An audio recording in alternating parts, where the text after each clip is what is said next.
तस्वीर को जरा गौर से देखिए। इसे देखकर आपको क्या लगता है कि इस मासूम से लड़के को नींद के लिए किसी मुलायम गद्दे की, या किसी रेशमी चादर की, या किसी एसी या पंखे की, या किसी नींद की गोली की जरूरत होगी? नहीं ना। मैं इस लड़के को अपनी ऑफिस की खिड़की से रोज देखा करती हूँ।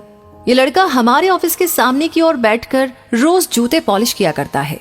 मैं उसे बार बार खिड़की में से देखा करती हूँ। शाम को उसका पियक्कड़ बाप आकर उसे मार के उसके सारे पैसे छीनकर चला जाता है। वो रोता रहता है और वहीं रोते रोते उस पत्थर पे सिर रखकर सो जाता है। मुझे उस मासूम से चेहरे पर बड़ी दया आती है। मैं रोज सुबह ऑफिस आते समय उसके लिए बिस्किट लाती हूँ और दोपहर में वड़ा पाव और शाम को कभी कभी सैंडविच दे देती हूँ। वो खुश होकर खा लेता है और मुझे थैंक यू दीदी कहता है। मुझे भी एक अपनापन सा लगता है उससे, इसलिए मैं उसे मुन्ना कहकर बुलाती हूँ। मुन्ना बातों बातों में मेरे जूते भी पॉलिश कर लिया करता है और मुझसे पैसे भी नहीं लेता, मगर मैं जबरदस्ती उसको पैसे दे ही देती हूँ, ये कहकर कि अपनी मेहनत का पैसा कभी छोड़ना नहीं चाहिए। और वो मुस्कुराता रहता है। मैंने उससे एक बार पूछा कि क्या तेरा मन नहीं करता दूसरे बच्चों की तरह स्कूल जाकर के पढ़ने का? जी दीदी, मन तो बहुत करता है स्कूल जाने का, मगर मुझे मेरे काम से फुर्सत कहाँ। अगर मैं स्कूल चला गया तो यहाँ सबके जूते पॉलिश कौन करेगा? ये सोच मैंने अपना इरादा बदल दिया। मगर हाँ देखना दीदी, मैं भी आप ही की तरह एक दिन बड़ा आदमी बनूंगा और आपके साथ ही शादी करूंगा और आपको रोज बड़ा पाव खिलाऊंगा। उसकी बातें सुनकर मुझे हंसी आ जाती और मैं उससे कहती कि उसके लिए पहले तू बड़ा तो हो जा। और वो मुस्कुराकर कहता कि वो तो मैं हो ही जाऊंगा, आप देखती रहना दीदी। मैं हंसकर अपने हाथों से उसके बालों को बिखेरते हुए उससे कहती कि मुझे दीदी भी कहता है और मुझसे शादी की बात भी करता है। तू ना सच में पागल है। मुन्ना अपने कान पकड़कर कहता है, सॉरी दीदी। फिर एक दिन मुझे ऑफिस के काम से 5 दिन के लिए बाहर जाना पड़ा। वो 5 दिन मुझे मुन्ने की और उसकी नादानी भरी बात रोज याद आ जाया करती। 5 दिन बाद जब मैं अपना काम खत्म करके ऑफिस पहुंची, तब मैंने अपनी कार में से उतरते हुए देखा कि मुन्ना हमारे ऑफिस के सामने जहां रोज बैठता था वहां कुछ लोगों की भीड़ जमा हुई थी। मैं भागती हुई पहले उधर गई। सबको हटाकर मैंने देखा तो मेरी सांसें ही रुकने लगी। मुन्ना जमीन पर लेटा हुआ था, उसके सिर से खून भी बह रहा था और उसका पियक्कड़ बाप उसकी जेब में से रुपए निकाल रहा था। मैंने गुस्से से उसके बाप को धक्का लगाया। फिर मैं मुन्ने को उठाकर डॉक्टर के पास ले गई और डॉक्टर को कहा कि जरा देखिए इसे क्या हो गया है।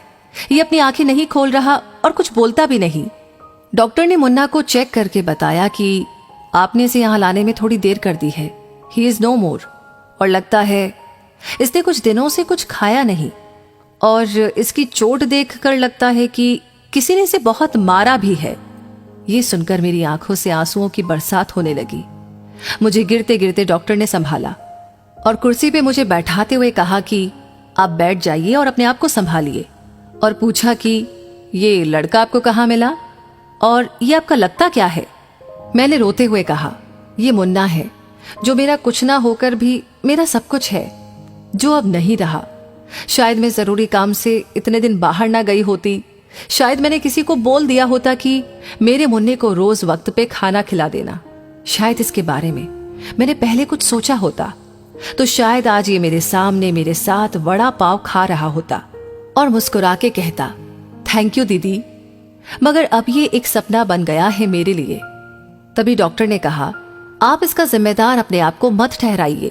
ऊपर वाले की मर्जी के आगे हम कुछ नहीं कर सकते। शायद ऊपर वाला भी यही चाहता होगा। हाँ डॉक्टर साहब, आप शायद सच ही कह रहे हैं। अच्छा ही हुआ, वरना इसका बाप इसे रोज रोज मारता रहता। आखिर कब तक ये सहता रहता। चलो, इस मार से तो इसे मुक्ति मिली। ये कहते हुए मैं उसे अपने हाथों से उठाकर वहां से ले गई और उसे अच्छे से दफना दिया। मुन्ना को गए हुए आज 6 महीने हो गए, लेकिन आज भी जब भी मैं हमारे ऑफिस की खिड़की से बाहर देखती हूँ तो मुझे मुन्ना मुस्कुराते हुए दिखाई देता है और कहता है कि मैं भी एक दिन आप ही की तरह बड़ा आदमी बनकर दिखाऊंगा और देखना आप इसे शादी करूंगा। उसकी आवाज आज भी मेरे कानों में गूंज रही है। उसका मुस्कुराता हुआ चेहरा आज भी मेरी नजरों से हटता नहीं और आज भी मेरा मन यही कहता है कि काश उस दिन मैं काम से बाहर ना गई होती तो शायद मुन्ना यूं भूखा पेट ना रह पाता। जो रिश्ते दिल से जुड़े होते हैं उन रिश्तों का कोई नाम नहीं होता, मगर वो रिश्ता हमें उम्र भर याद जरूर रह जाता है। तो बात सिर्फ 10 रुपए के बिस्किट, 10 रुपए का वड़ा पाव और 20 रुपए की सैंडविच की थी, जिससे किसी की भूख अगर मिट सकती है तो उस भूखे को रोटी खिलाना भी भगवान की पूजा के बराबर ही है। ये सोचकर हर महीने अपनी कमाई में से कुछ पैसे अनाथालय में दे देती हूँ। तो दोस्तों, भूख क्या होती है और रोटी की कीमत क्या होती है, ये एक गरीब के अलावा कोई नहीं जान सकता, जो एक रोटी के लिए पूरा दिन काम करते हैं। और अगर वही रोटी उससे कोई छीन ले तो उस बच्चे की क्या हालत होती होगी, ये मैंने देखा है। तो फिर ये तो एक नन्हा फरिश्ता था जो किस्मत का मारा था, जिसे मैं शायद ही कभी भुला पाऊं। तो कुल मिलाकर बात यह है कि अगर किसी को 2 वक्त की रोटी देने से किसी की जिंदगी बच सकती है, और अगर वो देने वाले हाथ हम बन जाए, तो शायद कोई गरीब लड़का यूं भूखे पेट कभी ना सोएगा और ना ही भूख से तड़प कर मरेगा। और इस नेक काम के लिए हमारे ऊपर भी एक हाथ है, वो भी कभी हमसे नहीं हटेगा, इतना मुझे पक्का यकीन है। तो दोस्तों, इस वीडियो से आपको क्या सीख मिलती है, कमेंट बॉक्स में लिख करके अपनी राय जरूर दें और इस वीडियो को ज्यादा से ज्यादा शेयर करें।